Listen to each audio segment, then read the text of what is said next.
Bonjour à tous et bienvenue sur ce second numéro des prospects draft. Et oui, comme vous le savez, chaque année, ça fait maintenant 2 ou 3 ans, Ryan de la team TTP, The Triplet, vient nous voir et nous présenter des joueurs qui vont se présenter à la prochaine draft. On l'accueille de suite, je le fais rentrer, il est en backstage. Salut Ryan, comment tu vas? Ah bah, ça va et toi, Joe? Eh ben, ça va très bien, ça va très bien. Donc hier, vous avez pu retrouver l'épisode sur les Edge. Aujourd'hui, on va encore parler de beaux monsieur. On a vraiment des beaux monsieur et on va rester du côté de la défense et on va parler des defensive tackles. Voilà, donc c'est pas moi qui choisis les joueurs, hein. Je laisse vraiment Ryan choisir 5 joueurs. Ça veut pas dire que c'est son top 5, mais voilà, c'est des joueurs qu'il aime bien parler. Et donc il y a des joueurs bien sûr qui vont être draftés très haut, mais il y en a d'autres qui peuvent être draftés beaucoup plus tard. Il l'a déjà montré l'année dernière. Il y a des joueurs qui sont draftés des fois au 4e, 5e tour, mais c'est des joueurs dont il a envie de parler. Voilà, donc ne venez pas nous dire ouais, non, mais il est 4e ou 5e. Non, c'est pas ça du tout. Voilà, Ryan, tu peux confirmer, c'est toi qui choisis les joueurs et tu nous décides des joueurs que tu as envie de nous parler. Alors ouais, les autres années, c'était vraiment ça. Cette année, c'était un petit peu différent dans le sens où, comme tu le sais et comme certaines personnes dans la com le savent, cette année, j'ai eu beaucoup de soucis perso et pro, qui ont fait que j'ai pris beaucoup de retard sur mes scoutings et cetera. Donc cette année, c'était un petit peu mes 5 joueurs par défaut. Malheureusement, on est un petit peu limité par le temps, Joe. On décide pas de la date de la draft. Donc la draft arrive et il faut avancer. Donc c'est un petit peu 5 joueurs par défaut. J'entends bien par défaut, ça reste des joueurs que j'ai envie de faire. Là, par exemple, aujourd'hui, un joueur qui sera pas dans la liste, c'est par exemple le defensive tackle de Georgia, Kristen Miller, qui est vu comme un joueur qui devrait sortir assez tôt. J'ai par exemple Darrell Jackson Jr. de Florida State que j'ai pas encore fait non plus. C'est comme ça. C'est des joueurs que j'aimerais pouvoir faire, que j'aimerais pouvoir scout, mais que pour l'instant, j'ai pas le choix. J'ai dû les mettre de côté et avancer. Donc, Kristen Miller, je pense qu'il aura par exemple sa fiche sur le site avec les 5 noms dont on va parler aujourd'hui. Mais à l'instant T, je ne l'ai pas fait. Et puisqu'à l'instant T, je ne l'ai pas fait, malheureusement, je ne peux pas te le mettre dans la liste. Et tu le sais, les gens le savent, j'ai pas pour habitude de balancer des noms comme ça et ensuite de juste aller lire leurs fiches en américain et de faire le mec en fait qui allait scouter un joueur alors que je l'ai pas fait. Donc cette année, voilà, c'est un petit peu par défaut. C'est 5 joueurs dont certes j'ai envie de parler, mais ça reste 5 joueurs qui sont vus assez haut, parce que voilà, il faut parler des joueurs aussi qui vont être pris assez tôt. Donc j'essaye toujours de proposer des petits gars ça et là. Aujourd'hui, il y a des gars dont j'aurais bien aimé parler en tant que sleeper, mais j'ai pas assez de tape, mais j'ai pas pu les regarder assez, j'ai pas pu en fait, concentrer mon avis et vraiment préciser certaines choses, donc je peux pas les présenter. Je pense à un mec comme David Gusta, par exemple, de Kentucky, ancien nose tackle de Washington State. C'est un joueur que j'aime beaucoup, c'est un profil que j'aime beaucoup. Je pense que s'il tombe dans le bon environnement, ça pourrait être un des sleepers de la prochaine draft. Malheureusement, je peux pas en parler aujourd'hui parce que mon avis est pas assez précis sur lui. Et pour l'instant, vu que j'ai pas le temps et qu'il faut que je fasse d'autres positions, je suis même pas sûr qu'il ait sa fiche sur le site, tu vois. Donc c'est des joueurs, je pourrais peut-être en parler un petit peu plus lors du live draft qu'on fait chaque année.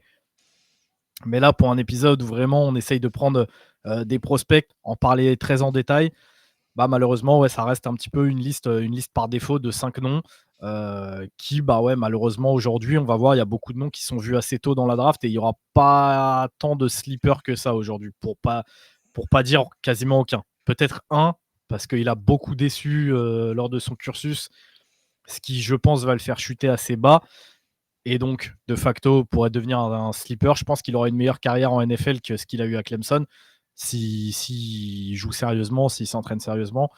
Mais ouais, c'est plus un sleeper par défaut. Je pense que s'il avait fait une meilleure carrière à Clemson, on aurait pu en parler beaucoup, beaucoup, beaucoup plus tôt lors de cette draft. Mais on y reviendra.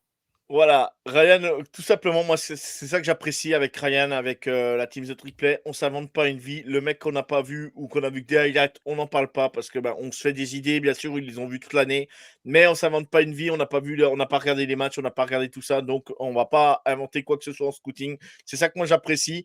Moi, je suis le premier à dire, ah bah ouais, ouais, machin. Mais quand on regarde, bah oui, les highlights, vous regardez des highlights de tous les joueurs. eh ben, on vous proposera le meilleur et on n'aura pas tous les défauts. Ce qui arrive avec David Bailey, aujourd'hui, les gens qui regardent David Bailey, je fais la petite aparté en edge, il est monstrueux sur les highlights. Tu mets les highlights, ça flash de partout. Par contre, quand tu regardes les matchs, par moment, il y a des trous. Je vous laisse découvrir l'épisode de hier, on en a parlé, voilà. Mais voilà, c'est vraiment. Moi, c'est ça que j'aime bien. C'est aujourd'hui, on s'invente pas, on raconte pas n'importe quoi, on s'invente pas une vie. Et après, vous avez le droit de pas être d'accord, vous avez le droit de pas, boire les paroles de Ryan sur certains prospects. Mais après, chacun a le droit d'avoir son avis, chacun a sa sensibilité aussi par rapport aux joueurs, par rapport à ses qualités et ses défauts. Et ça fait partie aussi de l'avis de tout le monde. Et c'est important aussi que chacun puisse se faire son avis. On vous parle de 5 joueurs, c'est l'avis de Ryan. Mais après, voilà, il est la plupart du temps juste, il n'est pas là non plus pour dire à un mec qu'il est mauvais ou il n'est pas bon. Mais si on donne un range on va dire, de draft, c'est pas parce que il est tier 3 de Ryan ou tier 2 que ça annonce le joueur il est mauvais. C'est pas du tout le cas, quoi, en fait. Voilà, après. Ou tier 4, ça veut pas dire que le joueur est mauvais, tout simplement. Je préfère le dire parce qu'on n'en parle pas assez. Et je trouve que c'est la petite aparté de ce début d'épisode. Mais c'est important aussi de le rappeler et de dire aux personnes qui nous écoutent ou qui nous regardent vraiment la vérité, quoi. Voilà. C'est C'est le ça. cas de Et dire. d'ailleurs, bah, tu le sais très bien, moi je suis pas là, comme tu l'as dit, pour que les gens boivent mes paroles. Bien au contraire, j'incite toujours aux gens à se faire leur propre avis, à aller voir en fait le joueur, à s'y intéresser, à voir les petits soucis qu'il peut avoir et ensuite on en débat. Je trouve ça toujours beaucoup plus intéressant que, Exactement. d'écouter en fait ce Exactement. que je dis et de se dire: «Ah ouais, bah, putain, ouais, il a raison». Ça c'est en vrai, c'est pas intéressant, Et c'est pas intéressant. Et la vérité d'aujourd'hui, on l'a déjà vu, il y a des joueurs, on dit ouais, en NFL, ça sera compliqué et tout. Ils tombent dans au bon endroit, dans le bon système, avec le bon Mmh. coaching staff, avec le bon truc. Et le mec, il explose en NFL. Oui, ben, on l'avait pas vu. Bah oui, bah, ça arrive tous les ans, hein. Et il y en a, on Exactement. les a vus très haut et on se dit, bah, mince, ils sont tombés dans la franchise, pas au bon endroit. Et on a vu. Et de toute façon, tout simplement, hein, le cas Sam Darnold de cette année, hein, qui remporte le Super Bowl en tant que quarterback. Voilà, ça fait 2 années, comme par hasard, il fait 2 belles années, on va dire, en tant que quarterback, avec ses défauts et ses qualités, bien évidemment, en NFL. Mais un joueur, il ne faut jamais l'enterrer. On ne sait jamais ce qui peut arriver, quoi. Donc, Exactement. Et d'ailleurs, tu vois, le fait que tu aies choisi enfin, que tu aies donné les deux exemples ici, moi je les ai, hein, sur ma, très courte, carrière, tu vois, de scout, je les ai les 2. J'ai Evan Neal aux Giants où je voyais vraiment un top 3 pick, et moi-même je serais allé le chercher limite, top 1 et on voit que, bah, finalement, c'est très compliqué aux Giants et qu'il est carrément passé par un repositionnement au poste de guard et que là, il essaye un petit peu de relancer sa carrière. Donc la preuve, c'est que je me suis planté et là, ça aurait été un bust, énorme de ma part. Et j'ai le contre-exemple parfait de Byron Young, l'edge de Tennessee, chez qui je voyais un 6e, 7e tour à l'époque. D'ailleurs, je crois même que j'ai sa fiche ou ouais, il me semble que j'ai sa fiche ou un tweet. Donc vraiment, je le voyais très très bas parce que à part des énormes qualités athlétiques, je ne voyais pas grand-chose d'autre. Et bah, le mec, en fait, il pète tout aux Rams, en jouant sur ses capacités athlétiques. C'est-à-dire que quand je le vois en NFL, je vois pas de choses que je ne voyais pas, tu vois, sur les tapes à Tennessee. Mais jamais de la vie, j'aurais pu penser que simplement avec ses capacités athlétiques, il serait capable d'exploser autant. Donc, je peux me tromper. On en revient à ce que je disais, je peux me tromper, tout le monde exactement. peut se tromper. Et il n'y a pas de vérité absolue. Jamais, jamais et encore moins sur la draft. Exactement. C'est comme le tackle ou le guard qui a été drafté par les 49ers. Tu l'as mis au 4-5e tour. Et tu dis lui de Kansas qui sera très bon en NFL, qui Mmh. arrivera. Et je sais plus son nom. Bref, il m'échappe parce que moi, les noms, je ne retiens pas toujours. Mais il joue titulaire sur la O-line à San Francisco. Et c'était un 4 ou 5e Ouais, tour. Et ça, c'est tu très bien. viens de me foutre un blanc là, du coup moi-même je Ouais, l'ai plus. Mais ouais, ouais, non mais ça pour c'est tout le monde voit à qui on parle. Voilà. je rebondis d'ailleurs par rapport à ça, hein. C'est que tu disais, c'est pas parce qu'on met des gars en tier 3, tier 4, c'est nous on les évalue sur ce qu'ils sont aujourd'hui. Un joueur peut progresser et surtout un joueur avec ses qualités, s'il est mis dans le bon système, au bon endroit, au bon moment comme tu le disais, bah, il peut être excellent. On le répète chaque année, on milite un petit peu, on fait du lobbying, très souvent Elio, Valentin et moi, sur le fait que, non, vos choix de DI3, donc 4e, 5e, 6e, 7e tour sont pas inutiles. Il y a aucun choix dans la draft qui est inutile si tu sais ce que tu recherches et que tu vas le chercher au bon moment. Et en l'occurrence, ce mec-là, bah, c'était son range. C'était son range d'aller le chercher en milieu de draft. Et pourtant, il me semble qu'à l'époque, déjà sur la fiche, je mettais que même en allant le chercher en milieu de draft, il pourrait prendre une place de titulaire si on le replaçait en tant que guard. Dominique Pougny, voilà. Dominique Pougny, exactement. Ça vient de me revenir. Mais donc ouais, c'est pas parce que je marque qu'un joueur est tier 3, 4, 5 qu'il va forcément être éclaté au sol. Et d'ailleurs, si Exactement. je lui vois une utilité, très souvent, je le dis dans mes fiches, il y a des mecs qui vont être des super special teamers, tu vois. Et ils peuvent faire une carrière entière, ils peuvent faire 10 ans en special team. Et quand tu fais 10 ans en special team en NFL, bah excusez-moi, mais ouais, vous avez fait partie du top mondial des athlètes pendant 10 ans, même si vous aviez qu'un rôle de special teamer. Special teamer, je vous assure que les équipes qui vont gagner le Super Bowl, bah, ils sont bien contents d'avoir un mec spécialiste de special team à qui on lui demande de faire ça tout le temps et il est capable de te faire 100 reps exactement de la même manière et de t'apporter ça dans l'équipe. Et moi, rien que pour le salaire, je prends tous les jours. Voilà. Allez, c'était la petite aparté de ces 10 premières minutes.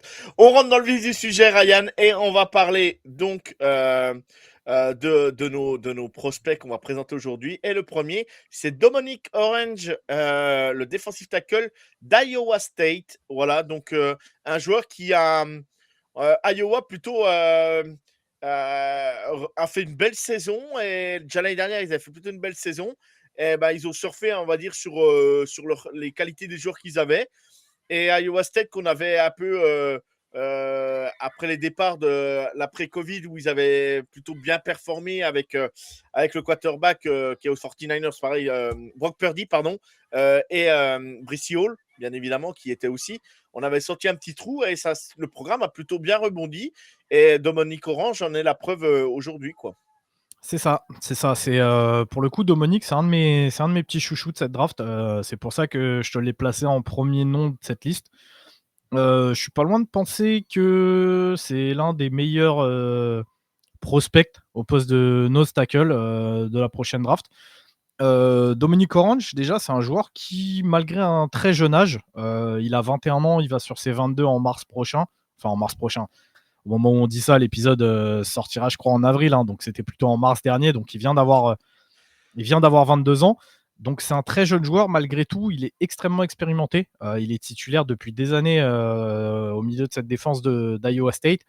Je crois que j'ai regardé un petit peu là au moment où je faisais sa fiche, il a 1200 et quelques snaps pris sur sa carrière de college football. Mais pour un joueur de 22 ans, je vous promets, comme ça, peut-être que ça ne vous parle pas forcément. 1200 snaps en college football, c'est assez énorme. Donc avoir ça chez un joueur qui donc est sorti d'Iowa State à 21 ans, c'est impressionnant. En fait, on se dit qu'on a à la fois un joueur très expérimenté, mais encore extrêmement jeune. Dominic Orange, c'est un joueur qui est extrêmement puissant. Très souvent, quand on parle d'athlétisme ou de capacité athlétique, on n'y pense pas forcément, mais on a tendance toujours à voir la vitesse, voir des joueurs extrêmement agiles, extrêmement rapides, qui font des scores très impressionnants aux 40 yards. C'est pas tout à fait là où en fait Dominic va briller, mais plutôt sur tout ce qui a trait au powerlifting, à tout ce qui a trait à la puissance pure, où là vraiment le mec il a explosé tous les records déjà à la fac. Tout le monde le disait, tu vois, dans la weight room, dans la salle de muscu, c'est juste un monstre. Juste comme ça, hein, je vous ressors les stats. On parle d'un bench press max, donc d'un développé couché à 450 pounds, soit 205 à peu près kilos. Donc le mec est capable de te faire une rep à 205 kilos au bench press. On a du squat à 295 kg. On a un clean rep qui est à 165 kg. Il a enregistré une descente sèche qui a été enregistrée à 34 inches. Donc, juste comme ça, en ordre d'idée, hein, c'est autant qu'un Armand Membou, qui a été vu par beaucoup comme un monstre athlétique. Ou pour les plus anciens qui nous lisent, c'est ce que j'ai écrit sur ma fiche, un Don Taripo. Donc toi, ça va te parler normalement, Don Taripo, qui était un defensive tackle. Donc, c'est un joueur qui, en termes de puissance, de capacité athlétique, qui a trait à la puissance, et donc c'est très important pour un nose tackle. C'est un mec qui est prêt pour la NFL. Et il est prêt déjà à 22 ans, tu vois. En termes de points forts à noter chez Dominique, qu'on se le dise directement, c'est sa capacité à défendre la course. Je pense que directement, dès son année 1, tu peux déjà le mettre sur le terrain dans certains packages pour défendre la course. C'est ce qu'on appelle un... Là, actuellement, sur son profil, c'est ce qu'on appelle un gap hitter. Donc, pour la traduction, c'est un mangeur de trous, un mangeur de gap. C'est le mec, en fait, l'espèce de monstre que tu vas foutre en fait au milieu et qui va te prendre 2 gaps juste par sa présence Et tu le vois immédiatement sur les tapes, sur sa capacité à défendre contre les combos blocs, contre les double teams. Tu vois, quand tu as deux O-line qui viennent monter sur toi pour créer un trou, et donc soit qui restent les deux sur toi pour vraiment te sortir du passage, ou alors ce qu'on appelle un combo, voir les deux O-line en fait qui montent sur toi, te poussent, et une fois qu'ils t'ont décalé, voir le deuxième O-line monter en fait au second rideau sur le linebacker. Il est excellent. J'ai rien d'autre à dire, c'est probablement un des meilleurs de la QV sur ce point. Ok, Dis, ok, dis... ok. Ouais, Tu non, m'as pas non, dit respirer, dis-moi. non, non, non, ouais, ouais, non, non, mais je voulais dire quelque chose, mais je voulais te laisser finir. Parce que c'est pour ça que je coupe mon micro, parce que j'aurais tendance des fois à trop rebondir et à te couper trop souvent. Donc, je veux surtout pas le faire. Je disais, le seul problème de ces positions-là, nose tackle, ouais, parce qu'on dit defensive tackle, mais là, c'est un vrai nose, donc que tu poses au milieu. La position est vachement dévaluée. Et c'est ça aussi le problème, apparemment, en NFL. C'est si tu es pas vraiment, je veux dire, l'élite de l'élite, bah, tu as tendance à chuter un petit peu la draft. Mais ça reste quand même un poste qui est très, très important. Et moi, je pense que dans chaque équipe, je le dis aujourd'hui parce que c'est le poste, on vient en parler. Moi, dans chaque équipe, un vrai nose tackle pour arrêter la course, ça devrait être primordial. Tout le monde devrait en avoir un. Et il y a beaucoup d'équipes qui n'en ont pas, quoi. Vraiment de Mais vrais nose.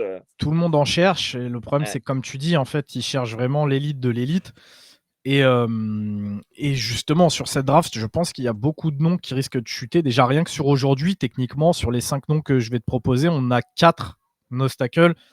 Un avec une petite différence parce qu'il peut, je pense, transitionner vers un poste de defensive tackle. Mais euh, tu vois, l'année dernière, on parlait d'une draft qui va être élite au poste de running back. Tu vois, on a dit c'est l'année où si tu cherches un running back, draft-en un, même si c'est pas ton premier, ton second ou ton troisième choix, parce qu'il y a tellement de talent, elle va tellement être dense qu'en fait, limite, tu peux pas te tromper. Et on l'a vu, par exemple, avec mon équipe Washington, qui allait chercher un Jacare Cross-Kemerit en fin de septième. Et le mec, en fait, sort d'une année rookie excellente et on s'y attendait. Et j'ai la sensation que cette année, ça va être ça, mais pour les nose tackle. Pas les defensive tackle, les nose tackle. La draft est extrêmement dense sur ce genre de profil. Et je pense que, ouais, forcément, en fait, si t'es pas élite, il y a des chances que tu glisses. Et je pense qu'il y a certains noms qui vont impressionner le soir de la draft, le soir du deuxième ou du troisième jour, parce qu'on va se dire, putain, ce mec-là, il est toujours pas sorti. Mais bordel, qu'est-ce que t'attends? Mais en fait, la draft est tellement dense et la position tellement peu valuable que je serais pas étonné de voir certains noms très intéressants ne sortir qu'au troisième jour. Et du coup, non, juste pour revenir sur ce que je te disais avec sa capacité à prendre les double teams, un point que je value énormément les autres années sur ce genre de profil-là, sur leur capacité à prendre des double teams, c'est à quel point je vais devoir chercher ou non sur ces tapes une rep qui vraiment va me faire me lever de mon siège tellement le gars va être exceptionnel sur ce point. Et en fait, avec Orange, c'est con à dire, mais j'ai pas eu à les chercher. C'est-à-dire qu'en fait, à littéralement tous les matchs quasiment que j'ai pu voir, tu as au moins une rep où il se retrouve en 1 contre 3 et où il arrive à tenir son gap. Ou alors où il arrive à te créer un amas de joueurs, tu vois, au milieu, un espèce de gros amas de tu sais pas ce qui se passe au milieu parce que les mecs n'ont pas réussi à le bouger. Et j'ai pas eu besoin de les chercher, en fait, ces reps-là. Elles viennent à toi, tout simplement. Tu regardes un match, il y a forcément une action dans le match où tu vas voir donc Big Citrus et tu vas te dire ah non, putain, c'est fort ce qu'il fait. Et d'ailleurs, il y a une rep, et j'en parlais avec Val, je crois, sur un épisode des têtes de fromage ou de je sais pas quoi, justement, quand on a parlé de Dominic Orange. Il y a Oui. une rep qui m'a marqué contre Kansas State où il se retrouve en 1v4 et le mec te crée un amas de joueurs parce qu'ils n'arrivent pas à le reculer. C'est-à-dire, les 4, tu as deux interior line.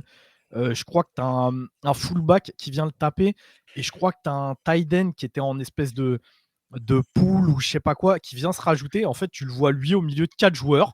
Les 4 joueurs n'arrivent pas à le pousser. Lui, il est là, il est posé. Et d'un coup, en fait, c'est con à dire, mais c'est du 11 contre 11. Si tu as 4 joueurs qui sont obnubilés par un, c'est que forcément, sur ton front 7, il y a des mecs qui sont tout seuls et qui vont faire le jeu. Donc, quand tu mets tout ça bout à bout, ça en fait pour moi un prospect qui est très sous-évalué dans le process. Autre chose que j'avais envie de noter avec lui, c'est qu'à l'instant T, il a déjà un profil de nose tackle moderne. C'est-à-dire qu'on n'est pas sur un espèce de Vince Wilfork que tu vas être obligé de mettre sur un front 3, tu vois, au milieu. Si tu as envie de faire ça, il sera capable de le faire, mais je pense qu'il a la mobilité et les qualités pour également se décaler en tant que tech 1 sur un front 4. Donc déjà, ça t'ouvre tes perspectives parce que beaucoup plus d'équipes vont venir te chercher si tu peux jouer dans tous les systèmes, tu vois. Et pour moi, ça le rend d'autant plus dangereux parce que sur un front 4, il n'y a pas 36 solutions. C'est-à-dire que tu vas être obligé de le double team à un moment donné. Et si tu le double team, ça veut dire que tes 3 autres gars sur la ligne vont être dans des situations de 1 contre 1. Donc en fait, tu vas potentiellement permettre à tous tes gars de bien manger, quoi. Ou par exemple, si tu as un edge rusher beaucoup trop dangereux, tu vas être obligé de garder un tight end sur lui pour le chip ou pour essayer de le bloquer. Mais donc ça veut dire que tu te retires une option de passe. Ça veut dire que si tu commences à t'envoyer un blitz, il va forcément être libre, ou alors ça va te prendre le running back, mais donc tu retires encore une option de passe. Je pense vraiment que si tu l'installes sur un front 4, ça va lui demander un petit peu de travail sur ses capacités de pass rush, mais il y a moyen qu'on voit un joueur beaucoup plus productif que ce que la ligne de stats nous montre ici, tu vois. Ok, ok. Non, mais c'est complet. J'ai oublié de te poser la question, et c'est vrai que je le pose pas souvent, et ça vient de me venir là l'idée, parce que bien sûr, hein, vous me connaissez, hein, je suis pas le plus grand spécialiste à préparer mes épisodes. Je prépare les slides, je prépare les noms de joueurs. J'essaie déjà de le faire comme il faut. J'ai oublié de te le poser déjà, même pour les Edge. En 2 mots, allez, en quelques mots, Ryan, on va pas faire 2 heures là-dessus, mais qu'est-ce que tu regardes en premier au poste de defensive tackle? C'est quoi les premiers trucs que tu recherches à te dire oui, lui, il a quelque chose? Il y a plusieurs détails des fois, mais qu'est-ce qui t'intéresse vraiment au poste de defensive tackle, toi? Alors, généralement, en premier lieu, ça va être sa capacité à défendre la course, Ouais. parce que j'estime que c'est primordial au poste de DT. Aujourd'hui, tu es dans une ligue où tu as tellement d'athlètes, tellement de puissance et de violence dans les tranchées, qu'un defensive tackle qui est uniquement dangereux en pass rush n'a pour moi, j'ai envie de te dire, limite pas d'avenir. Et pour ce faire, je vais regarder est-ce qu'il a une bonne capacité d'explosivité en sortant de sa stance, ce qui peut avoir un vrai un vrai un vrai comment je peux te dire ça, un vrai impact en fait chez les Ouais. pros. Avoir ce premier pas très explosif, ça peut déjà te permettre d'avoir un avantage sur certains O-line sur certains intérieur O-line qui peuvent être un petit peu pâteaux. Je vais regarder forcément le leverage Mhm. parce que c'est primordial là encore pour être capable de bien défendre la course, et parce que très souvent à cette position-là, le leverage va me donner une voire plusieurs indications qui vont être: est-ce que le joueur est assez puissant sur ses jambes? Est-ce qu'il est capable de prendre beaucoup de poids sur ses jambes et donc être capable de bien encaisser les impacts, tu vois, des athlètes qu'il a face à lui? Ouais. Et le deuxième point que ça peut me donner, un bon leverage, c'est également une capacité, comment dire, à le développer également sur son pass rush. Tu vois, donc déjà voir s'il a une bonne puissance en bas du corps, voir s'il est flemmard également, parce que très souvent on a des joueurs qui sont capables de le faire, mais c'est chiant. Je vous promets, si vous avez jamais joué sur la ligne, si vous avez jamais fait de foot US, un truc tout con que vous pouvez faire, mettez-vous dans votre salon, essayez de tenir la chaise pendant X secondes, tu vois la position de la chaise, et vous allez voir ce que c'est. C'est chiant, c'est vraiment très très chiant de rester bas. Donc déjà, ça me permet de voir est-ce que le joueur est capable de se faire violence pour essayer de le faire, ou est-ce que c'est un flemmard qui va se contenter de se relever et de dominer avec son haut du corps. Donc je te dirais, ouais, l'explosivité, la capacité de leverage, et ensuite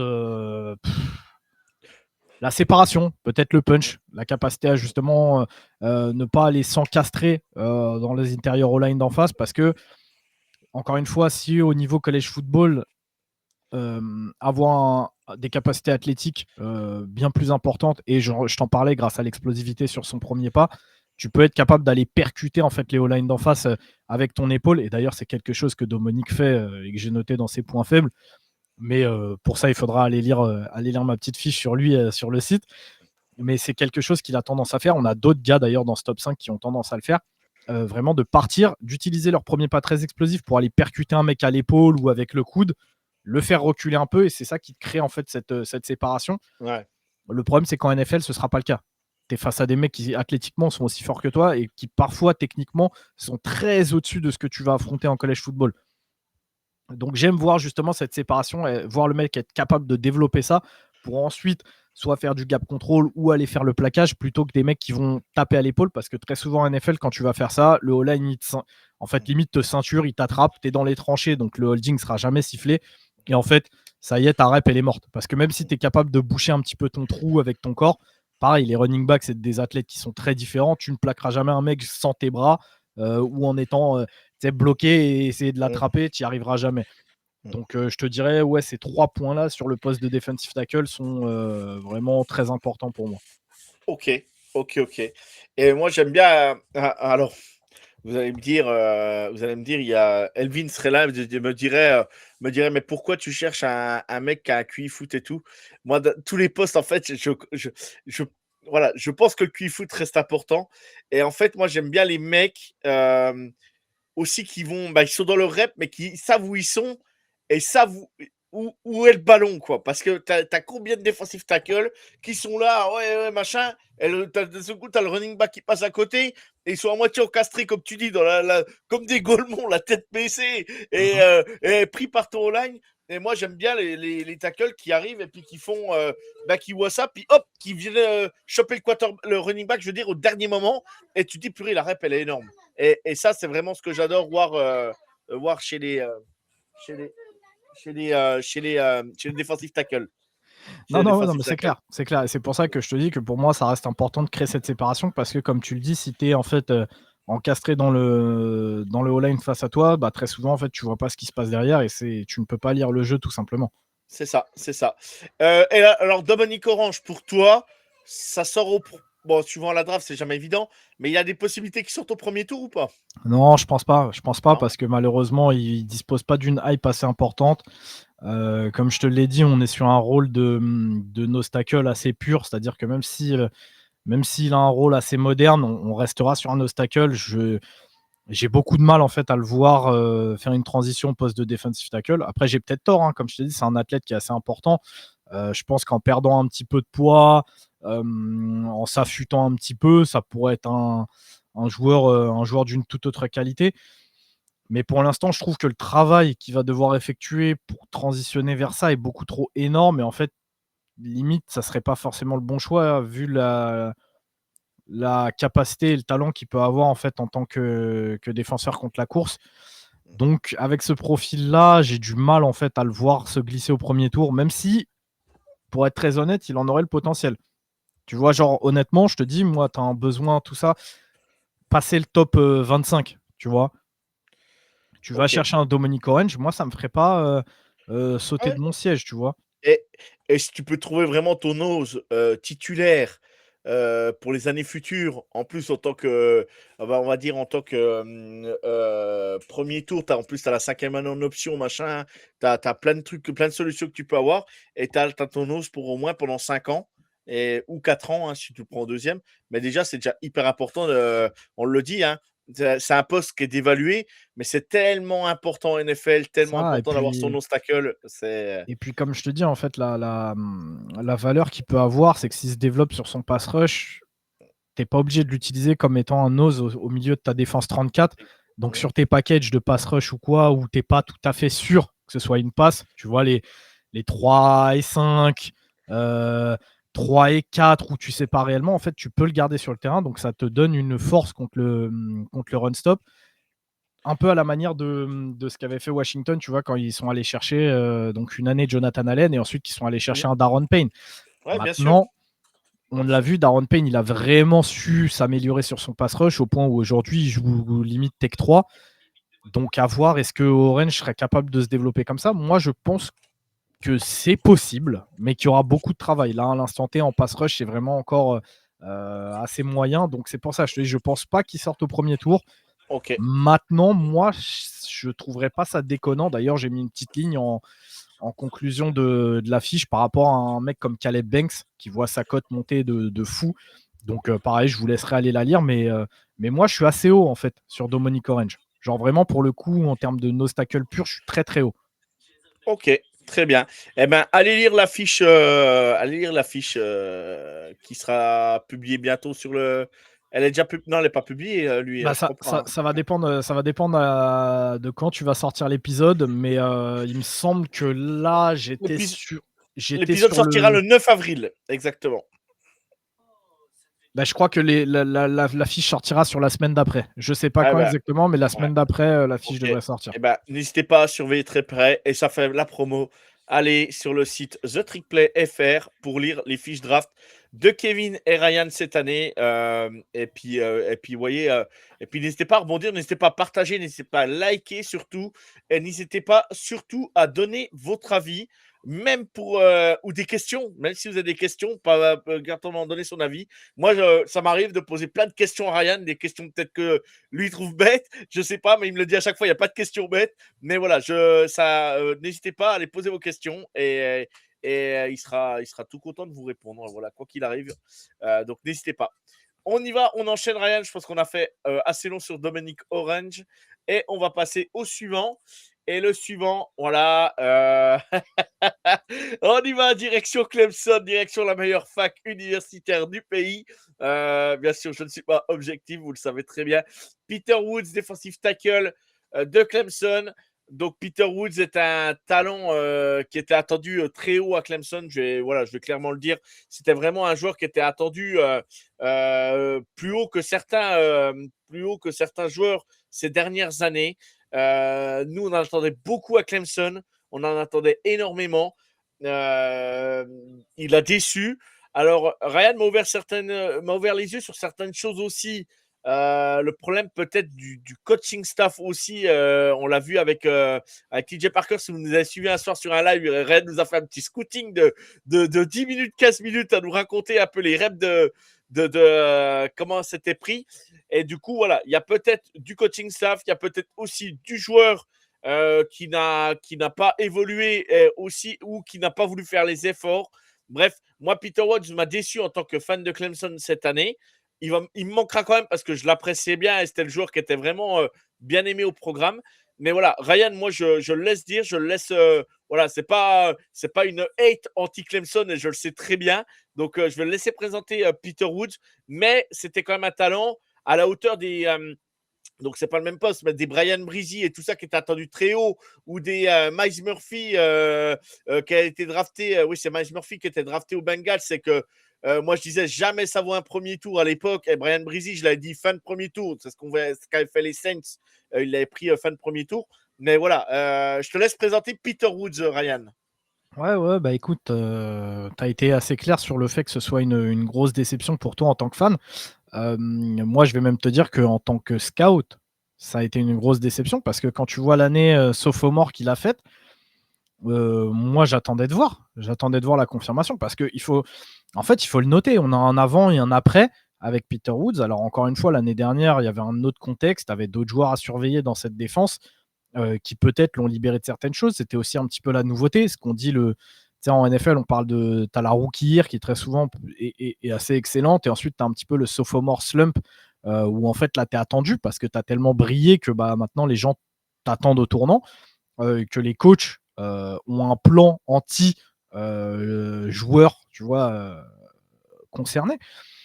Et ouais, en fait, Peter Wood, ça a été la douche froide. Il était excellent l'année dernière. Il était excellent. D'ailleurs, je trouve ça dommage que tu vois sur le visuel, t'aies pas pu trouver un moyen, tu vois, d'avoir en fait les deux saisons, ne serait-ce qu'en termes statistiques, parce que la différence est majeure en fait. C'était un joueur qui était explosif, qui était disruptif, qui avait ce que moi j'adorais en tant que defensive tackle, c'est-à-dire la capacité à pouvoir le placer sur le terrain, peu importe le package, peu importe en fait le personnel qui est autour de lui. Et en fait, il se suffit à lui-même, c'est-à-dire que déjà tout seul, il va te créer le chaos.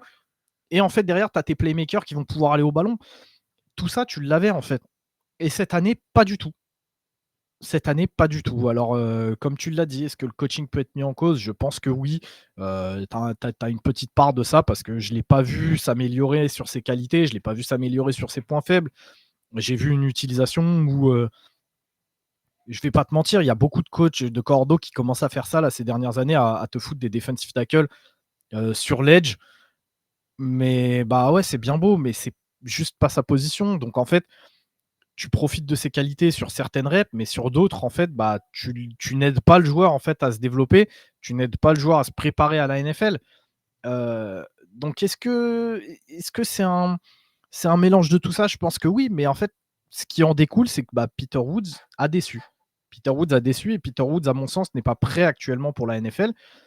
Et finalement, tu vois, tu parlais de Brian Breezy, c'est quelque chose que moi, au niveau de son scouting, est sorti finalement assez tard. Mais une fois que c'est sorti, je me suis dit, bah ouais, c'est exactement ça. C'est en fait, tu finis avec énormément d'interrogations. Tu vois des flashs qui sont là, où tu te dis, bah putain, mais si ce mec-là, il est capable d'être constant à ce niveau-là, ouais, c'est un first round talent, tu vois. De la même manière que Brian Breezy. Après, Brian Breezy, tu vois, tu le sais très bien, Joe, c'était pour des choses un petit peu différentes. Il y avait toute l'histoire autour de sa famille, de sa sœur. Mais tu avais déjà ces petits soucis de coaching, ces petits soucis d'alignement, où les gens me demandaient est-ce que c'est un Tech 3, est-ce que c'est un D-end, est-ce que c'est. Et, et le problème à Clemson, ça arrive souvent sur leur année de draft en plus, parce que les Ouais, 2 premières ouais, années, ouais. troisième année, c'est bon. Et au moment de la draft, au moment où ils doivent être vraiment là, où ils doivent exploser tout, et ben tu sais pas pourquoi, t'as l'impression que c'est bloqué, quoi. Et c'est ce qui arrive à TJ Parker, c'est ce qui arrive à Peter Woods, c'est ce qui arrive à Demonte Capart. Voilà, c'est tous ces joueurs-là. En fait, ils sont Mais attendus, ils tous, sont à Miles monstrueux. Murphy, à Barrett Miles Carter, Murphy, à. ouais, c'est pareil. C'est tout le C'est, temps le cas. Et tu as tout le et temps des utilisations où en fait tu te grattes la tête et tu comprends pas en fait. Kate Klumnik devait exploser cette année, c'est pareil, il n'a pas explosé. Mais, non, mais c'est toute l'équipe, quoi. Et, alors, est-ce que les joueurs ont lâché au bout d'un moment et ils se sont dit, on fera le strict minimum, ou est-ce que les coaching staff leur a pas donné aussi les moyens? Je sais pas, bref. Mais il y a eu quelque chose, c'est sûr. Mais voilà, ça se trouve, Peter Woods en NFL, Brian Breezy, on le voit bien, c'est l'un. Voilà, il fait partie des meilleurs joueurs sur la D-line des Saints aujourd'hui. On va pas se mentir. Il a fait de super saisons depuis qu'il arrive en NFL. Il n'a pas tout explosé, mais il est bon. Voilà, il est bon. Mais Il est ça, bon, voilà, il est même très bon. voilà, sur ce qu'il fait, il le fait très bien. Peut-être que Peter Wood, ça sera la même chose et qu'en fait, en NFL, peut-être qu'il se bougera plus, comme on en a discuté sur l'épisode de hier, quand tu vois les mecs qui se donnent à fond, peut-être que toi, tu n'as plus le choix maintenant, il faut te donner à fond. Et peut-être aussi, je dis une bêtise, mais il tombe dans un coaching staff élite, avec des coachs qui lui donnent, qui le positionnent et qui le font bosser et qui lui disent on a vu ce que tu as fait à Clemson sur la dernière année, par contre, nous, on veut ça, ça, ça, ça, ça, et maintenant au boulot, ça va peut-être tout changer aussi, quoi. Hein. Donc, C'est ça, c'est ça. Surtout qu'il y a il y a des qualités hein, chez Peter Woods. Hein. Je lui ai noté plusieurs qualités. C'est un joueur qui est, on en parlait là, très explosif. C'est-à-dire que tu le vois quand vraiment il en a envie, il sait se montrer très explosif, pas seulement sur sa sortie de stance, mais même dans sa façon de jouer, dans ses accélérations, dans sa façon de plaquer. C'est un joueur qui est très jeune, donc forcément le potentiel est là, de la même manière qu'un Brian Breezy. J'ai noté que pour un gabarit comme le sien, parce qu'il est quand même assez costaud, c'est un joueur qui est assez rapide, qui est assez agile. J'ai noté qu'il était hyper intéressant sur les stunts. Donc dès que tu commences à faire croiser les D-line ou les backers, il devient extrêmement intéressant parce que tu peux jouer sur différents mismatchs. C'est-à-dire que si tu le fais croiser à l'intérieur, il peut jouer sur son agilité, sa rapidité, son explosivité. Si tu le fais crosser sur l'extérieur, sur le tackle, finalement, tu fais un petit speed to power, c'est-à-dire que tu lui permets d'accélérer, donc de gagner du momentum et ensuite d'aller exploser le mec en fait avec de la puissance d'un defensive tackle, mais l'accélération d'un mec un petit peu plus light. Donc il y a des qualités. Tu as des qualités. Sur le pass rush, il est intéressant, même si selon moi, il y a un manque de technique qui de manière assez générale, se ressent beaucoup, pas seulement sur le pass rush, mais sur le run stop aussi. Il y a un petit manque de technique. Pour moi, vu sa taille, son leverage, il est scandaleux. Quand tu fais 6-2, tu dois profiter de ton leverage naturel. C'est pas son cas toutes les reps. Tu vois, on en parlait tout à l'heure. Où je te dis, j'aime bien voir si le joueur a la force sur les jambes, mais est ou non un flemmard. Je pense que Peter Woods, c'est un petit peu de la flemme. C'est qu'il n'avait pas un coach au cul qui était derrière lui à le pousser, à lui dire t'es trop haut, t'es trop haut, t'es trop haut. Parce que la puissance et l'explosivité, on la voit. On voit qu'il est rapide, on mais voit qu'il est explosif. Donc c'est qu'il moi, a de la force sur les jambes. je lui en veux, c'est sur des gros matchs où on l'attendait.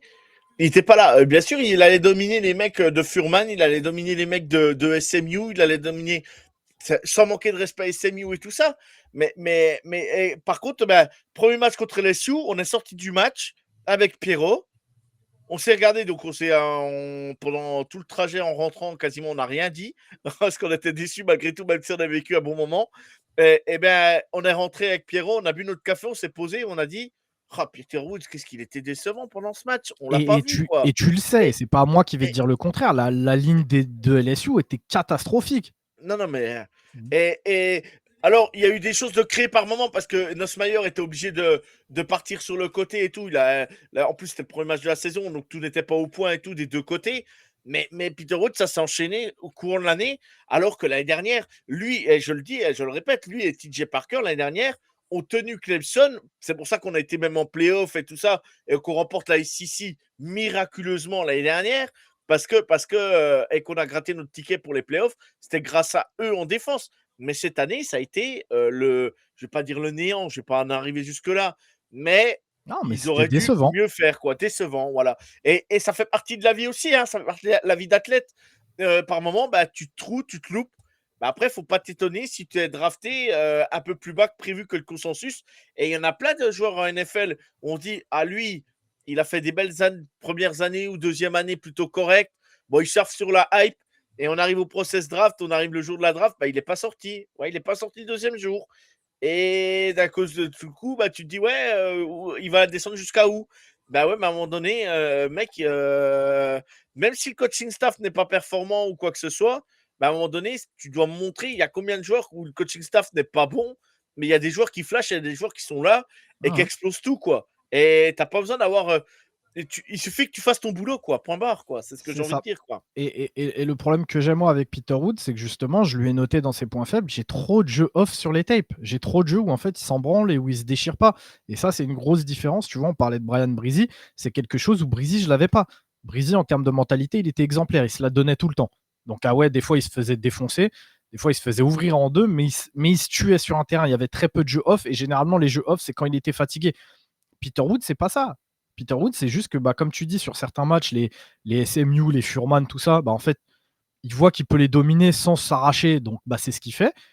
Et sur certains matchs, bah, en l'occurrence LSU ou quoi, je sais pas, il a pas envie de se faire violence.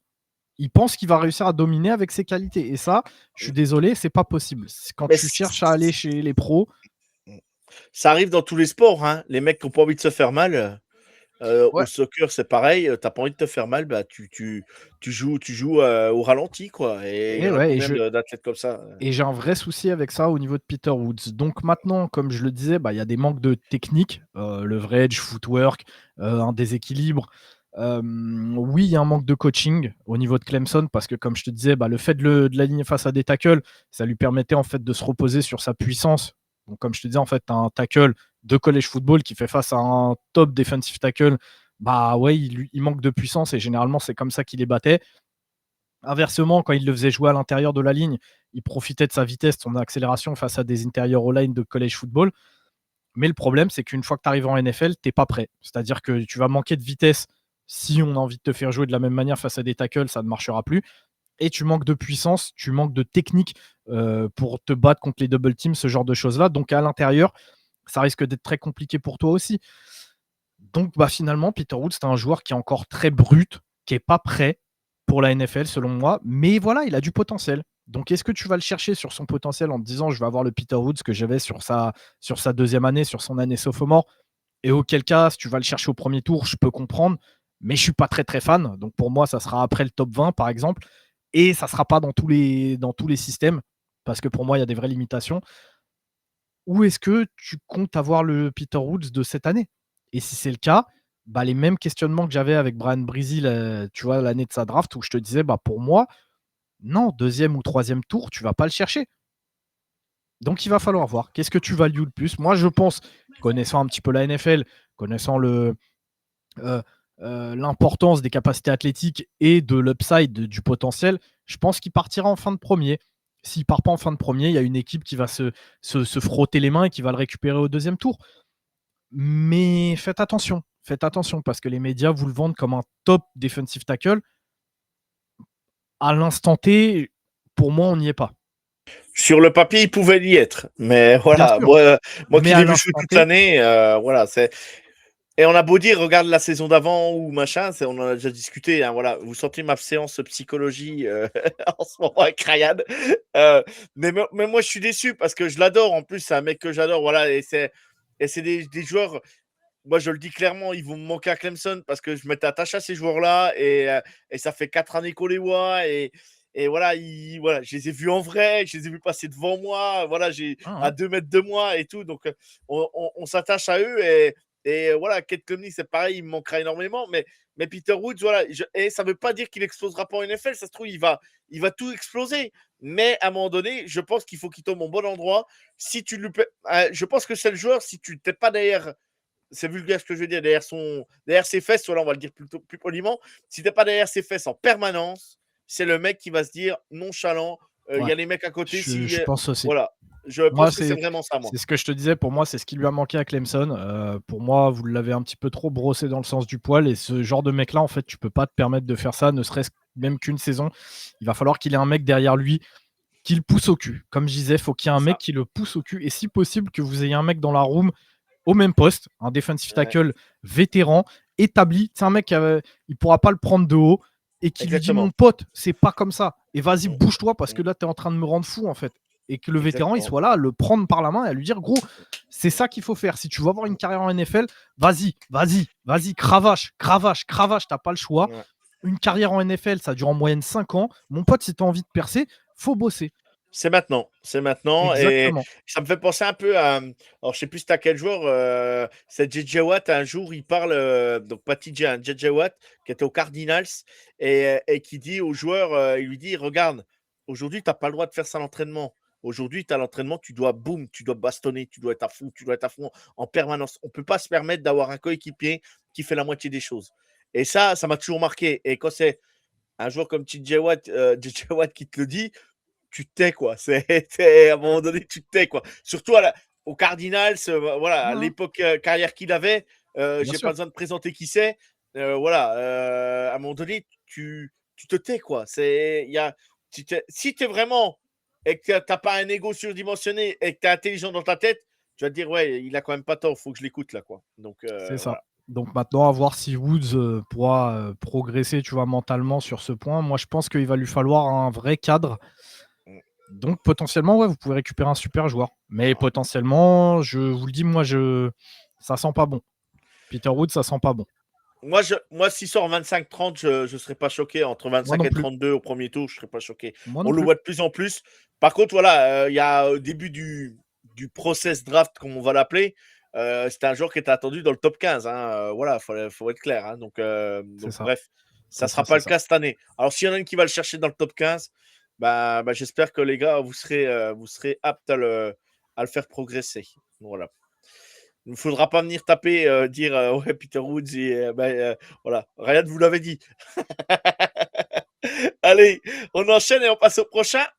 Là, c'est un joueur vraiment que j'ai envie d'entendre parler parce que on entend beaucoup de choses sur lui. Caden, pour ceux qui nous écoutent, Caden McDonald d'Ohio State. Encore un joueur d'Ohio State, bien évidemment, parce que ben voilà, champion l'année dernière. Cette année, encore, ils ont fait une belle saison, même s'ils n'ont pas été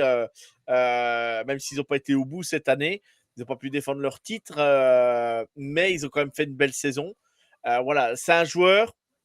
T'entends parler, t'entends des choses sur lui. Et tu te dis, alors il y en a, ils vont dire, il est monstrueux. Au deuxième tour, il faut tout de suite filer sur lui, il faut y aller, bam, plein pot. Puis il y en a, ils se disent, ben, il me fait ni chaud ni froid. Alors je sais pas toi, Ryan, comment tu le vois. Moi, je le vois, voilà, je le vois un joueur très bon, mais qui peut parfois aussi avoir de gros trous dans des matchs. Alors je sais pas, je sais pas. Bah écoute, là, moi, je vais pas te mentir, actuellement, dans les gars que j'ai scout, c'est le seul defensive tackle sur qui j'aurais pas trop de mal à le voir sortir au premier tour. En fait, ce qu'il faut se dire avec Caden McDonald, c'est que bah déjà, tu as la production statistique comparé à beaucoup d'autres noms dans la draft parce que bah, il a beau être un obstacle, on voit que lui, il a un petit peu sali la feuille de stats. Il a un petit peu plus joué que les autres gars. J'ai l'impression, en tout cas en regardant ses matchs, qu'il sort un petit peu moins, donc il reste sur le terrain sur d'autres packages, tu vois, que les autres no-stackle. Donc on rentre un petit peu dans cette case de no-stackle moderne que je disais avec Dominic Orange, où tu peux l'avoir à la fois en tant que pur no-stackle au milieu de ta défense 30, mais tu peux l'avoir sur des packages en tant que tech 1. Il a beaucoup moins fait d'alignement fantasy, un peu comme Peter Woods, aller s'aligner en face des tackles ou en face des tight ends. Non, lui, c'est un vrai nose tackle de formation. Maintenant, là où je lui donne l'avantage par rapport aux autres nose tackle ou aux autres defensive tackle de la QV, c'est tout simplement que déjà, il est plus jeune. Il vient d'avoir 21 ans en mars, donc c'était un joueur de 20 ans. Tu as la même production excellente sur le run stop. Tu vois, sa capacité à défendre les double teams, ce genre de choses, et à être très performant sur le run stop, il l'a. Mais ce que je vois avec Caden McDonald, contrairement à beaucoup d'autres nose tackle, c'est que vu ses capacités athlétiques, vu sa façon de jouer, vu son explosivité, tu vois, sur le premier pas, bah, je me dis que c'est pas déconnant de le voir transitionner au poste de Tech 3 en NFL. Tu vois, selon ce que tu as dans ta room, en fait, tu peux le faire bosser et gentiment le décaler en Tech 3. Il va falloir qu'il progresse, bien évidemment, sur son pass rush, hein, parce que c'est le souci qu'on a avec tous les nose tackles. Mais le fait qu'en fait, il puisse faire cette transition, qu'il soit plus jeune que les autres joueurs à la position, qu'il ait les capacités athlétiques pour lui permettre en fait de briller en NFL et qu'il soit aussi excellent que les autres sur les mêmes qualités et qu'en plus il ait la production statistique dans une grosse équipe, tu vois, qui joue dans une grosse conf. Tous ces petits points me font dire que, tu vois, par rapport à un Dominic Orange, par exemple, il va être au-dessus. Il va être au-dessus. Et puisque Dominic, je le vois au second tour, ou en tout cas au deuxième jour, si tu préfères, forcément, McDonald va être un petit peu au-dessus. On vient de parler de Peter Woods. Je te disais que voilà, c'était beaucoup d'upside, beaucoup de capacité athlétique, mais que finalement le joueur n'était pas prêt et qu'il sort d'une saison très mauvaise. On s'est dit que ça ne nous choquerait pas de le voir quand même sortir rien que sur le potentiel en fin de premier tour. Caden McDonald, il est de la même frange en fait en termes de potentiel, d'âge, de capacité athlétique, mais en plus de ça, il a réussi à produire. Pour moi, il est bien meilleur sur le run stop. Et tout à l'heure, tu me demandais ce que je valuais pour ce que je valuais. Là où je plaçais mes valeurs pour un defensive tackle, je t'ai dit que pour moi, avant toute autre chose, il faut que ton defensive tackle il soit capable d'arrêter la course.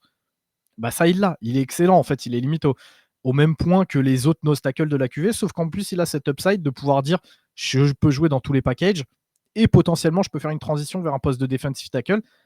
Et on sait, sur une positional value, le defensive tackle a plus de valeur qu'un nose tackle. Au final, tu vois que les points forts, ils s'additionnent assez rapidement, tu vois. Donc, moi, j'ai pas trop de mal à me dire que Caden McDonald, aujourd'hui, il mérite son premier tour de draft et que c'est le meilleur. Encore une fois, je mets des guillemets, hein, ça va dépendre de ce que vous mettez, ce que vous placez en termes de valeur. Mais pour moi, c'est le meilleur defensive tackle de la QV parce qu'il a tous ces petits points forts qui s'ajoutent et qui, mis bout à bout, font que c'est tout simplement dans la liste, il prend des places et ça finit par être le meilleur defensive tackle de ta liste. Pourtant, il a des points faibles. Sauf que encore une fois, les points faibles que lui il a, tu les as aussi chez quasiment tout le top des defensive tackles. Donc en fait, logiquement, ça te le met lui en premier. Ok. Moi, tu vois, j'avais tu vois, c'est bien ce que je disais que voilà, les gens étaient divisés quand même par rapport à ses défauts et tout. Mais toi, tu l'as bien dit. Moi, je voulais vraiment avoir ton avis sur lui. Il y aura une fiche de scout sur lui où elle Ouais, ouais, est. ouais. Ouais. Ouais, ouais. Ok. Donc, je vous invite à lire sa fiche. Voilà, c'est un joueur qui laisse pas insensible dans le bon comme dans le mauvais. Mais comme tu as dit, il a à peine 20 ans. Et ça, c'est quand même énorme en NFL quand tu peux drafter un joueur qui a seulement 20 ans. Il les avait, là, du coup, lui, Ouais, pareil, ouais, il est passé de 20 à 21 en ouais. mars, mais en fait, la plupart des autres joueurs sont passés de 21 à 22. Donc lui, il est Voilà, vraiment, pour le coup, très jeune. très jeune. Ouais. Il est très jeune, ça veut dire qu'il a quand même aussi très jeune à Ohio State, donc l'expérience aussi. Il a été champion universitaire. Voilà, quand on me dit, oh, on rentre en NFL, on a la pression et tout, les mecs, ils ont joué devant des milliers de spectateurs à Ohio State, donc la pression, ça me fait doucement rire quand on entend les gars qui disent, ouais, oh, le stade là, il fait du bruit et tout. Les mecs, ils savent pas ce que c'est que les matchs universitaires, pour ceux qui connaissent pas, parce qu'il y a des ambiances, il y a des ambiances de folie, surtout Ah, dans la conférence qu'ils ont. bien plus qu'en NFL. Ah oui, Je oui, vous dis, ça. les publics qui mettent la même ambiance en NFL qu'en college football, ils se comptent vraiment sur les doigts d'une main en NFL.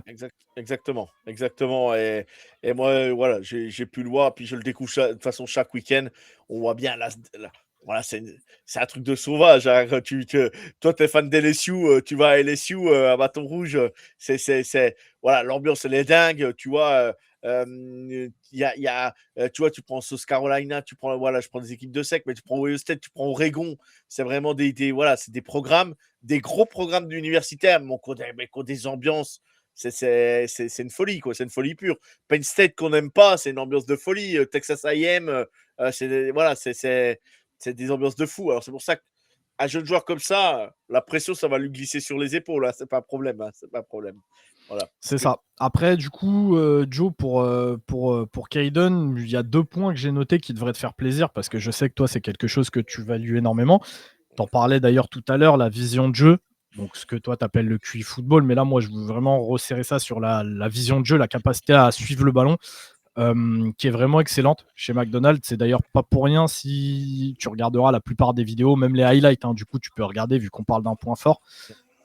Il est très souvent proche du ballon grâce à ça. En fait, vu qu'il perd pas le tracking de la balle, il est finalement toujours proche, tu vois, et donc parce qu'il est proche, il est capable de faire des jeux en fait.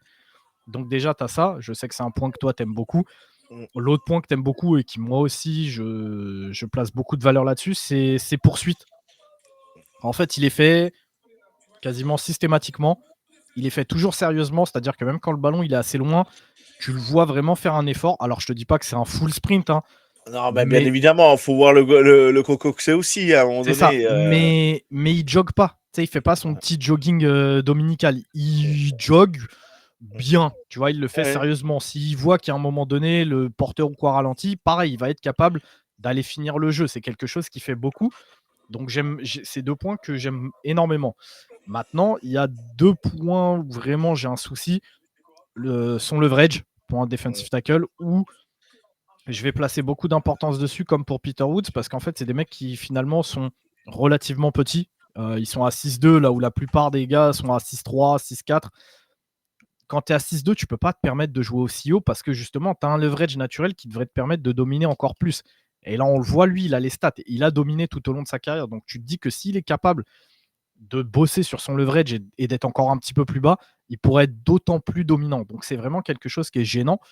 Et un autre point, c'est ce que je te disais tout à l'heure, la capacité de punch, la capacité de séparation, où lui, vraiment, c'est un vrai adepte de, comme je te disais, partir et mettre des coups d'épaule, ou partir et bump les gens, tu sais, avec son torse, avec son beat, d'aller percuter le mec, en fait, pour profiter de son explosivité au départ, pour créer cette séparation en venant percuter le mec, mais sans tendre les bras. Et en fait, tu as envie de lui dire, mais gros, déjà comme ça, tu arrives à faire du, entre guillemets, je vais parler vulgairement, mais comme ça, tu arrives à faire du sale. Donc vas-y, tends-moi tes bras, crée cette séparation vraiment pour pouvoir être encore plus utile à ton équipe. Tu vois, c'est 2 points où, comme je te disais, moi, pour un defensive tackle, ça compte beaucoup. Et où chez lui, c'est 2 vrais points noirs. Donc, il y a encore du travail avec lui. Hein. Il y a encore du travail. Mais c'est justement quand tu vois en fait son plancher et que tu te dis que tu as encore une vraie marge de progression, ça le rend d'autant plus intéressant, tu vois. Ok, ok. Et ben voilà, vous avez l'avis de Ryan sur Caden McDonald. Moi, voilà, j'avais certaines voilà a priori, mais je vais regarder tout ça. Je vais regarder tout ça parce que bah c'est important aussi de se faire son avis et on verra ce que ça donne. Mais ça reste un joueur voilà qui laisse pas indifférent. C'est ce que je disais depuis le début. Donc à voir. On verra. Caden McDonald, voilà, pour le moment, voilà. Toi, Ryan, c'est le plus haut que tu aurais pour le moment en defensive tackle à cette draft, quoi. Ouais, pour l'instant, ouais. Sur ceux que j'ai fait, Ok. ouais, faut que je vois un petit peu. Bah, comme je te disais, il me reste Kristen Oui, Miller à faire parce Kristen que Miller de Georgia. Ouais. je pense qu'il va aussi se poser là dans le rôle où tu peux le mouler un petit peu à ta convenance, c'est-à-dire en tant que nose tackle ou peut-être grâce à ses capacités athlétiques le décaler d'été. Il faut que je regarde. Mais là, pour l'instant, ouais, sur le top de mes DT, c'est vraiment j'ai Caden en 1 et en 2 pour l'instant, j'ai Dominic Orange. Ok, ok. Allez, on passe au suivant, du coup. On passe au quatrième joueur qu'on va présenter dans cet épisode. Et là, c'est le chouchou un peu de tout le monde, on va dire, parce que bah, il a animé le combine, il a animé aussi la saison à Texas Tech. Voilà, c'est un joueur voilà, il a le t-shirt, aucune, voilà, lui, il s'en fout du style. Le t-shirt est trop long, le maillot est par-dessus le t-shirt. C'est le mec, pour un numéro et deux, tu vois, c'est voilà, un mec assez costaud, assez balourd que tu vois à l'écran. Et tu vois le mec, tu as l'impression qu'il va à 2000 à l'heure. Quoi. Tu te dis, c'est pas possible. Et au combat, il a voilà, il a amusé la caméra au combine et tout, et ça représente tout à fait un peu l'image que j'ai pour ceux qui vont suivre en vidéo l'épisode. Et ceux qui regarderont au podcast, bah, ceux qui écoutent en podcast, je veux dire, bah, allez voir, checker vite fait sur la chaîne YouTube, vous verrez bien. Mais on va parler de Lee Hunter, le defensive tackle de Texas Tech. Et lui, ouais, je vais pas vous mentir, c'est un peu le chouchou, un peu de tout le monde. J'ai pas entendu beaucoup de monde parler en mal de lui. Mais il a des défauts, bien évidemment. Hein. C'est pas un joueur qui, voilà, tu peux pas le mettre dans les 15 premiers de la draft, mais ça reste un joueur qui peut avoir sa place en NFL et qui peut apporter une équipe demain. Et moi, j'aime ce genre de joueur aussi où voilà, il se prend pas trop au sérieux et il déconne beaucoup. Et j'aime bien. Et sur le terrain, bah, il flash quoi. Donc, je vais laisser Ryan en parler, mais moi, je l'avais commenté en match avec Texas Tech contre BYU. Et je dis, ce joueur, il est tout simplement, il est ouf quoi. Donc, bref, voilà. Donc, Et justement, on va en parler. Et au risque de surprendre beaucoup de personnes, bah, c'est qu'après avoir vraiment scout Lee Hunter, je pense qu'il va faire partie de ce groupe de joueurs qui risque de glisser. Le problème avec Lee Hunter, c'est que pour l'instant, on est un peu sur un joueur unidimensionnel. Pour l'instant, lui, il fait partie de cette classe de joueurs qui va jouer nose tackle et purement nose tackle. Je lui ai noté une grosse capacité à pouvoir jouer dans une défense, ce qu'on appelle two gap ou one and a half gap. Je le trouve très bon en ce qui concerne le gap control. D'ailleurs, j'étais assez étonné de voir sur les réseaux pas mal d'experts lui trouver un point faible face au double team. C'est pas ce que j'ai vu. Il y a beaucoup de gens qui disent qu'il est très inconstant quand il s'agit de battre les double teams. Je trouve pas que ce soit réellement vrai. En fait, là, les reps où on le voit galérer face au double team, c'est surtout un souci de leverage. D'ailleurs, je profite d'être là avec toi pour me corriger. Sur l'épisode avec Valentin, j'avais dit qu'il est un petit peu petit, mais je sais pas pourquoi, je l'ai confondu avec Dante Corleone. Peut-être les maillots noirs et rouges, je sais pas. Donc, retenez bien ce nom, Dante Corleone. Déjà de ça, rien que pour le nom, on a envie de le drafter. donc non, petit disclaimer par rapport à ça pour les personnes qui auraient écouté l'épisode justement avec Val. Mais donc c'est plus un souci de leverage que réellement un souci de capacité à défendre les double teams. Je pense pas que ce soit quelque chose qui va être compliqué à régler, mais il va falloir qu'il bosse un petit peu parce que justement, s'il y a un souci de leverage, c'est parce que je lui ai noté une petite faiblesse en termes de puissance sur son bas du corps. Je pense qu'il peut vraiment le travailler. Je pense que c'est ça qui l'empêche d'avoir une assise assez basse sur le terrain. Mais je pense qu'à cause de ce côté un petit peu unidimensionnel de nose tackle, qui est plutôt impactant sur le jeu au sol, il risque de faire partie de cette classe de joueurs qui va glisser un petit peu. D'autant plus que, comparé aux noms qu'on a cités jusqu'à présent, c'est-à-dire Orange, McDonald, Woods, il est beaucoup plus vieux. Il a déjà 24 ans. Donc, il est considéré comme un vieux joueur, en fait, tu vois. On sait que ça compte dans l'évaluation de certains scouts. Donc, je ne serais pas étonné en fait de voir Lee Hunter glisser un petit peu. Maintenant, il y a le Lee Hunter global. Donc, on voit 70 à 80% de snaps sur un match. Donc, le Lee Hunter qui fait un petit peu sa life. Et le Lee Hunter qui se décide de sortir les doigts. Et je pense que c'est très indépendant de sa volonté parce que quand on le voit, c'est un joueur qui pour le coup, a une mentalité au top. Ça, vous ne pourrez pas lui retirer. C'est exactement ce que vous recherchez chez un defensive tackle. Le mec se prend pas trop au sérieux. Il déconne en dehors du terrain. Tout ça est très marrant, très bon délire et tout. Par contre, quand il est sur le terrain, c'est business. Il est sérieux, agressif. Il veut rien laisser à l'adversaire. Il veut cogner quand il met les mains sur les running backs ou les porteurs de balles. Niveau mentalité, il est au top. Il se cache pas en fait. Oui, il y a quelques petits jeux off, comme pour tous les nose tackles, je lui ai noté. Il n'y a pas de quoi sauter au plafond, mais oui, il y a des jeux off assez régulièrement. Et d'ailleurs, je sais pas si c'est lui. Il faudrait que je regarde la fiche. Je sais plus si c'est lui ou pas, mais non, je crois que c'était pour Dominic Orange. Mais donc ouais, non, oubliez ce que je viens de dire. Donc juste comme ça, hein, pour Dominic Orange, revenir dessus. Les jeux off qu'il prenait, c'est surtout sur des situations de passe. Pareil, vous le verrez dans la fiche, rien de bien fou, du travail à effectuer. Mais donc voilà, Lee Hunter, il prend quelques petits jeux off ça et là, mais il se cache pas sur un terrain. Mais quand je dis qu'on a allez, 20% de snap, 20 à 30% de snap où il se décide de sortir les doigts. Comme je vous dis, je pense pas qu'il le fasse exprès, mais c'est des reps où en fait on voit que d'un coup, Lee Hunter, c'est pas le même joueur. Et pour le coup, ça me fait rire que Joe parle du match face à BYU parce que c'est probablement un, si ce n'est le meilleur match qu'il a fait cette saison, où vraiment, je vous le dis, hein, sur le match face à BYU, il a écœuré l'offense de BYU quasiment à lui tout seul. Genre, il les a éteints, lui tout seul, c'est assez ouf. Et on a vraiment deux Lee Hunter différents. Donc, entre ce Lee Hunter normal qui est là 80% du temps et ce Lee Hunter de 20-30% de snap sur un match où en fait ça devient un joueur très différent. On voit un joueur beaucoup plus explosif. Où là, genre vraiment, je vous dis, ça se voit. Il plonge à une vitesse dans les gaps, c'est assez fou. Il sort de sa stance quasiment aussi rapidement que les edge qui sont à Et, côté de lui. et sa technique de bras, par moment, elle est dingue. Moi, je sais pas. Ça, quand tu dis qu'il a le match de BYU, moi, je trouvais. T'avais l'impression qu'il prenait le mec, il le mettait de côté et bam, il fonçait sur le QB. Mais c'était ouf, quoi. Je dis, mais ce joueur, c'est une tuerie, quoi. Alors, je l'avais vu plusieurs fois avec Texas Tech parce que vous savez mon amour quand même si j'aime Clemson, je suis Texas Tech depuis Mahomes, de toute façon. Mais vous savez, purée, mais là, contre BYU, j'ai l'impression, en fait, il disait au gars, allez, pousse-toi, je passe. En fait, tu sais, c'est le mec qui est costaud et qui met tout le monde sur le côté et puis il va tout droit, en fait. Et c'était l'impression qu'il donnait, quoi.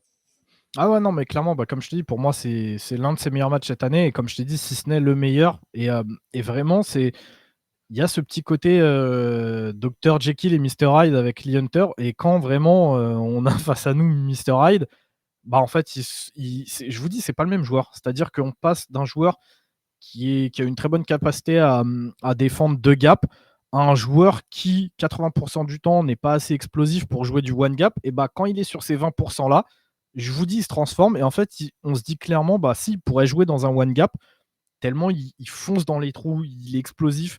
Joe parlait de sa technique de main. Moi, je lui ai noté justement une technique de main qui n'est pas extraordinaire, mais par flash, justement, il est capable d'un coup, tu sais pas pourquoi, il commence à te sortir des swims, il commence à te sortir un combo, donc push, pull, swim. Il aime beaucoup le faire, qui est excellent, mais la plupart du temps, on ne le voit pas. Et c'est très curieux, en fait. C'est très curieux, et donc je sais pas trop quoi en penser de Lee Hunter.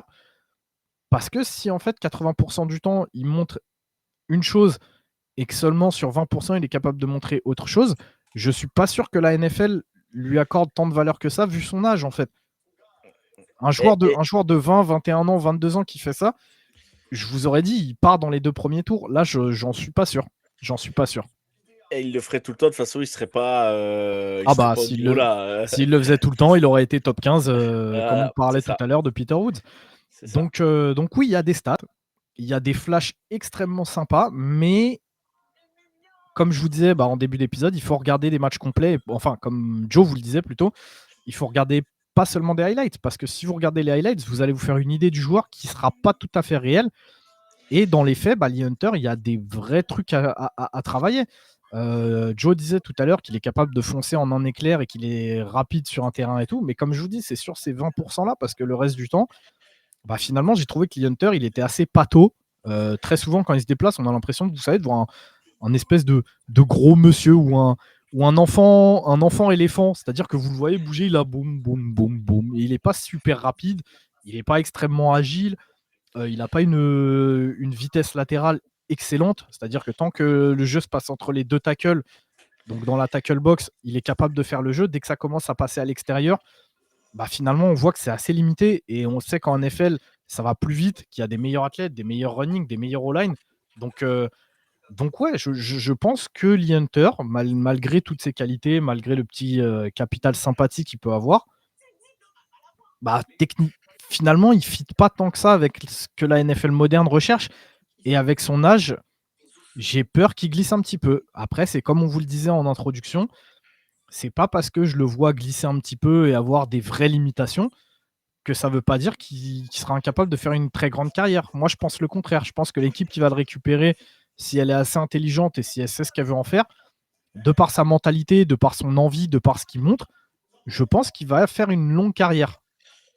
même s'il est que dans une rotation, même s'il n'est pas forcément titulaire, en fait, ça va être le genre de mec que tu gardes dans une équipe.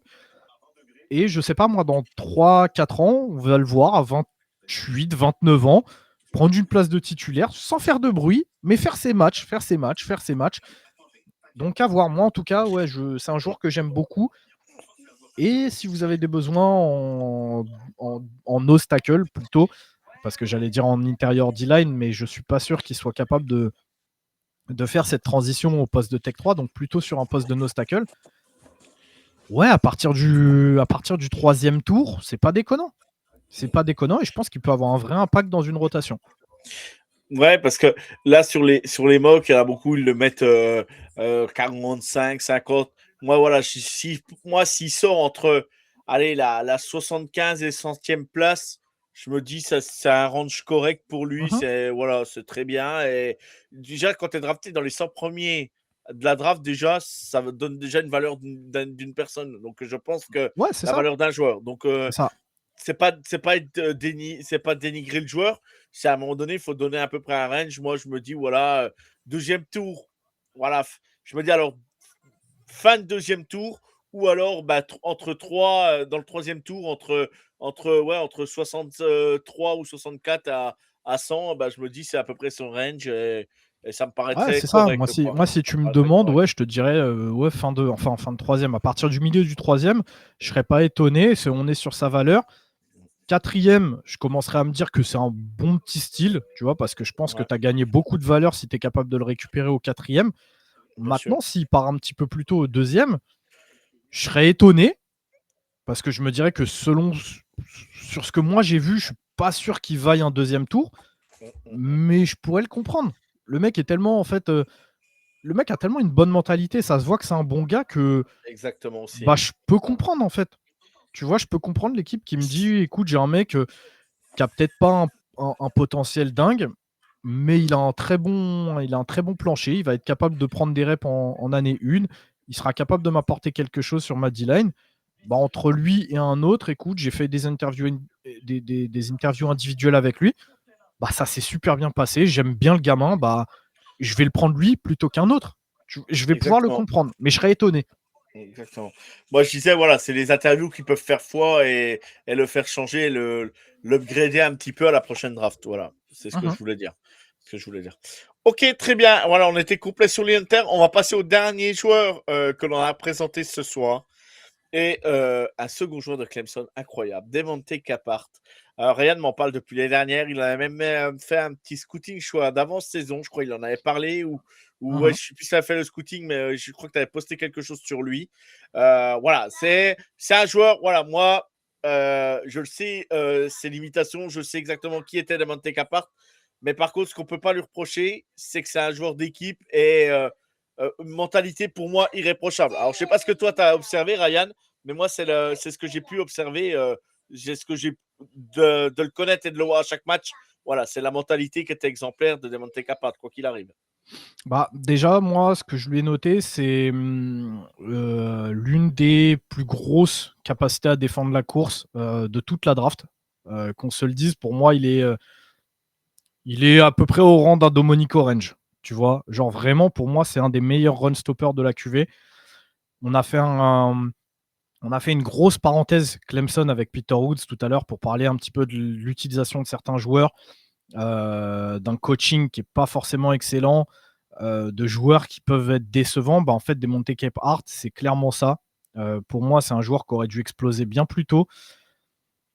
Je comprends pas pourquoi ça n'a pas été le cas. Ou plutôt si, je comprends encore une fois quand tu vois son utilisation, c'est j'ai peur que en fait le coaching de Clemson se soit dit écoute, il est excellent en run stop, bah, on va le foutre nose tackle. Parfois il se retrouvait en tech 0, donc nose tackle au milieu d'une défense 30. Et c'est pas ce qu'il lui faut à ce mec-là. En fait, ce mec-là, c'est écrit sur son front qu'il faut le faire jouer sur un front 4. Euh, c'est écrit sur son front qu'avec les capacités athlétiques qu'il avait, la force qu'il avait, le gab qu'il avait, il aurait fallu bosser sur sa technique de pass rush parce que c'est ce qui lui manque, bordel. Le mec, en fait, aurait pu passer de nose tackle bon à potentiel defensive tackle excellent. Et en fait, ça n'a pas été le cas. Toute sa carrière, il a été utilisé comme un run stopper basique. Et c'est ce que je reproche en fait au coaching de Clemson. Il y a beaucoup trop de turnover avec Capehart pour qu'il puisse vraiment peser sur un match, comparé à un Peter Woods ou un TJ Parker, pour citer que sur la D-line de Clemson, qui eux prenaient énormément de reps. Capehart, c'est honteux. C'est-à-dire que des fois, il rentre pour 2 reps, il sort. Il rentre pour 1 rep, il sort. Il se retrouve à jouer en nose tackle au milieu de la défense, à prendre 3 mecs sur la gueule pour 1 rep. Bah, il tient sa position, il fait le boulot et il sort. Et comme je vous dis, là, Capehart, on parle d'un joueur, contrairement à Peter Woods, qui lui est passé, donc ira sur ses 24 ans en juillet prochain. Donc ouais, maintenant il est considéré comme un joueur âgé, comme un mec unidimensionnel de run stopper qui sera capable de prendre des double teams, alors que le joueur, quand tu le vois jouer, il a une fluidité, une mobilité pour un mec de son gabarit qui sont excellents, mais il a rien sur sa palette de pass rush. Je pense honnêtement que Clemson ne lui a jamais fait bosser son pass rush. Il est inutile sur pass rush. Et c'est à cause de ça qu'en fait, vous prenez cette inutilité sur pass rush et son âge, une production à Clemson qui est très décevante. Bah ouais, il n'y a pas de secret en fait. Un mec avec ce profil-là, en fait, il va tomber. Il va tomber à la draft. Et pourtant, là, si je vous mets la ligne de stats entre lui et Peter Woods, la ligne de stats, elle est quasiment la même. Alors que lui, il a peut-être, vous divisez son nombre de snaps par 2 par rapport à un Peter Woods. Donc, au bout d'un moment, Joe le sait, je lui ai parlé, je lui rabâche les oreilles avec ça depuis 2 ans maintenant. Mais bordel, les joueurs, quand ils sortent de Clemson, ne sont pas préparés convenablement à la NFL. C'est-à-dire que vraiment, et je l'ai noté, je crois, dans l'article de Peter Woods, c'est triste à dire, mais les joueurs sont utilisés comme des. J'ai même pas de mots. En fait, ils sont pris et ils sont utilisés pour la gloire de Clemson. C'est-à-dire qu'ils sont utilisés pour faire. Pour performer à Clemson, pour aller gagner des titres, pour essayer de faire des choses à Clemson, sans penser à leur développement pour la NFL. Tu ne penses pas à tes gamins, tu penses à la performance immédiate. Et en fait, dans la performance immédiate, Clemson avait besoin d'un run stopper de rotation, sporadique à certains moments, à utiliser Capehart pour ça, sans jamais chercher à développer le gamin. Et en fait, ça m'énerve parce que Joe le sait, Capehart, c'est un mec, ça fait 2 ans que je le suis. Je lui voyais un potentiel monstrueux parce que pour moi, oui, il y a des soucis techniques à bosser, le leverage, un take-off qui n'est pas excellentissime, mais c'est surtout un manque de technique sur sa palette de pass rush. Et on ne.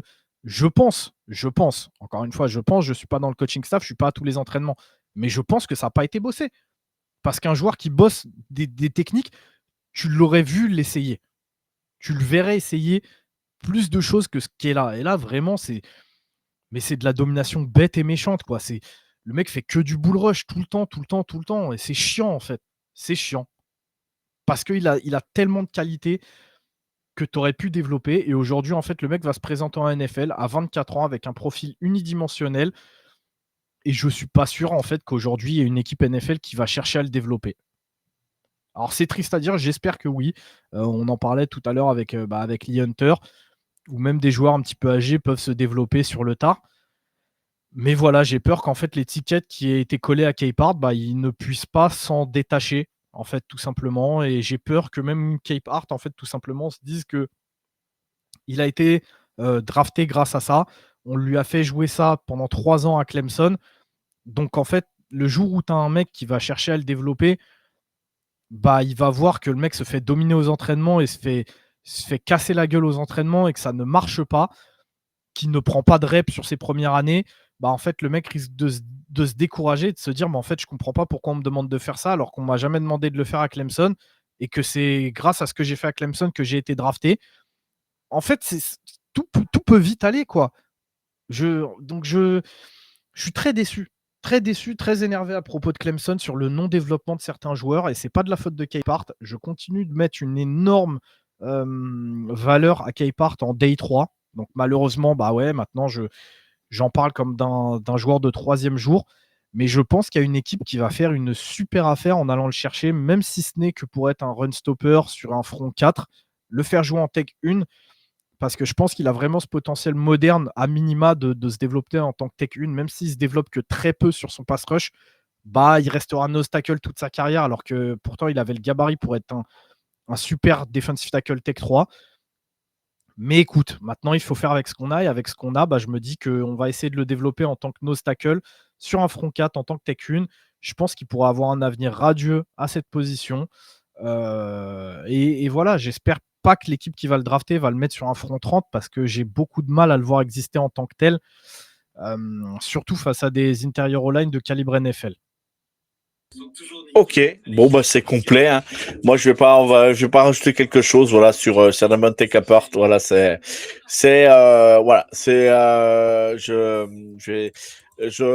sais plus quoi dire. On verra bien. J'espère que ça changera et j'espère qu'il fera une belle carrière NFL. On va refaire le tour rapide des joueurs que Ryan nous vient de nous présenter. Donc le premier, c'était Dominic Orange, le defensive tackle d'Iowa State.